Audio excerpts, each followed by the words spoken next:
So we're here in the Grand Opera House to find out about a brand new, hilarious comedy from this man, Martin Lynch. We're talking about Thursdays with Elvis, so obviously it's about Elvis. Not exactly. It's more about a young single mother who's struggling with the cost of living. And every Thursday night, instead of she can't afford to go out, so she sits in, gets dressed up, and has a drink with Prosecco with her wee Christian friend. And then one Thursday night, her wee Christian friend doesn't turn up, but who turns up? Elvis. And then they develop a relationship throughout the rest of the play. And he makes a suggestion to her which changes her life. Wow, okay. So will there be some Elvis songs in the show then? Are you mad? Of course there is. Elvis, everybody loves Elvis. All his great hits are going to be there. We're dead lucky to get a West End star called Norman Bowman to come over and play Elvis. He's currently with the RSC, and he's been in Mamma Mia, Guys and Dolls, Les Miserables. He's been in all of those shows. He's a top actor, and he's coming over to play Elvis. Right, now you've got Caroline Curran as well, who's got a bit of an Elvis obsession too. She did Elvis at Christmas, and now she's coming back with another Elvis show. She is, but she doesn't have to do anything with Elvis. In fact, she doesn't even meet him in the play. We have Orla Gormley playing Lana, the central character, and what a singer she is. And the play, she challenges him, Lana challenges him about his own life, right, about his drug taking, about his treatment of Priscilla. They have wee to-dos about it, and she accuses him of all kinds of things. Yeah. And it's all done in a humorous way, a bit of comedy. In fact, the whole play is a comedy. Yeah. Caroline Curran plays her wee Christian friend, Mary Magdalene Miriam, and she is just a hoot. Yeah. She just makes a mess of Lana's life, and it turns out being just incredible stories.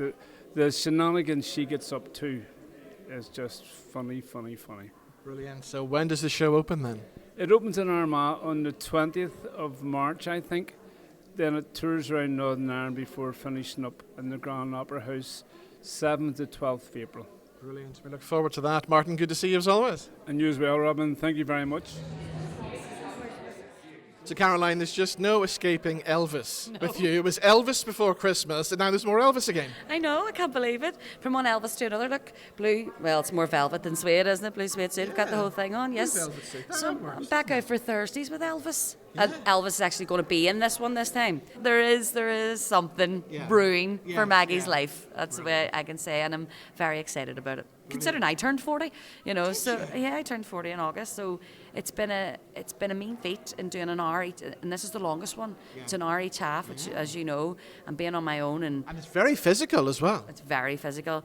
I was like, what happened? What's wrong? Why is my hip sore? Why is my knee sore? Why is my shoulder sore? Because you're 40. Yeah. You were 27 when this started. Exactly. Yeah. Exactly. My daughter wasn't even born. Are you staying 40? Because when I hit the 45 this year, I said I'm staying 45. Yeah. I'm going to stay 28. Yeah. Well, with a lot of work done, I might have to get some.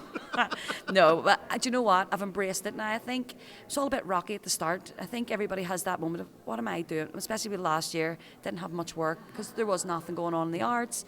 You question yourself. You question, I'm 40. Yeah. What am I doing? What am I doing? Trying to throw myself into writing. Turned out a successful Christmas show again. Maggie came back. Elvis is coming twice. So when you were a wee girl, did you ever imagine this was going to happen?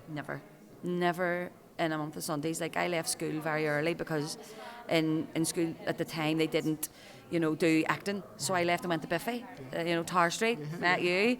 That's where my training comes from. I am very proud to be from Tower Street, Biffy, and there is an elite group of us. Kerry Quinn, Des Kennedy, loads of people have come from that stock, and every time I bump into one of my teachers, they're like, you're doing brilliant. But at the minute, you have to admit, you've been busy. You did the Christmas show, straight into Maggie, and now straight into this as well. Yeah, who knows what's going to come after that? Steven Spielberg better hurry up and ring me. Or somebody from the BBC. Come on, ring me. Anytime, ring me. I know as well that you love to sing. Are you going to get singing an Elvis song in the show? Who knows what it'll come out with? Well, I'll certainly give it a go. Yeah. Brilliant. Okay, well, the best of luck with the show. And of course, I'll be there to see it as well. Of course, you better be there. Singing all sorts. Exactly. Thank you so much. Okay, Orla, let's talk Thursdays with Elvis then. Now, you've got some pretty big songs in the show, haven't you? Yeah, no, there are. There's some big songs. Etta James, Joan Warwick. Big shoes to fill, and I cannot wait to get into the rehearsal room and to really get stuck into them. And are you a big Elvis fan? Yes, I am a big Elvis fan, actually. My brother is a big Elvis fan. So we listen to a lot of Elvis. I was brought up on Elvis and Nina Simone and these sort of iconic performers. So I'm so excited. So what's your favourite Elvis song of all time then? Oh, it has to be Love Me Tender. I can't remember the words the rest of it, so it can't be that much of my favourite one.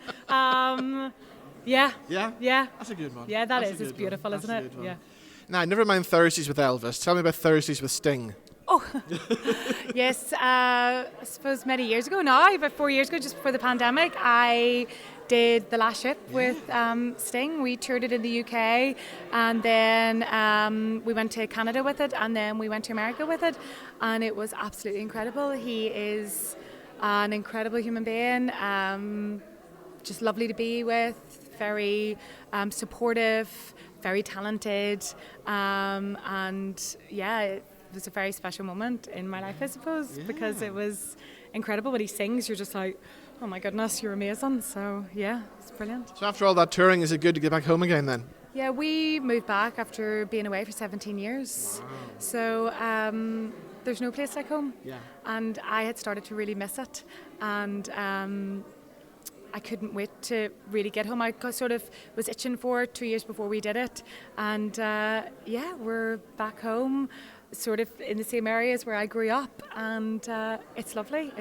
I'm thrilled to be back home and to be working with Martin. Yeah. And to be doing this play is such an honour and a privilege, and something that I absolutely don't take for granted. And of course, on stage at the Grand Opera House, because down there, that stage is just magical, isn't it? No, Caroline and I were doing some press photos there, and I really did take it in, and I said to her, what a privilege this is to be here and to be given this opportunity and to be performing in our hometown and in the Grand Opera House, such an iconic venue. So no, I'm so excited. Brilliant. Well, the best of luck with the show. Thank you so much. Thank you.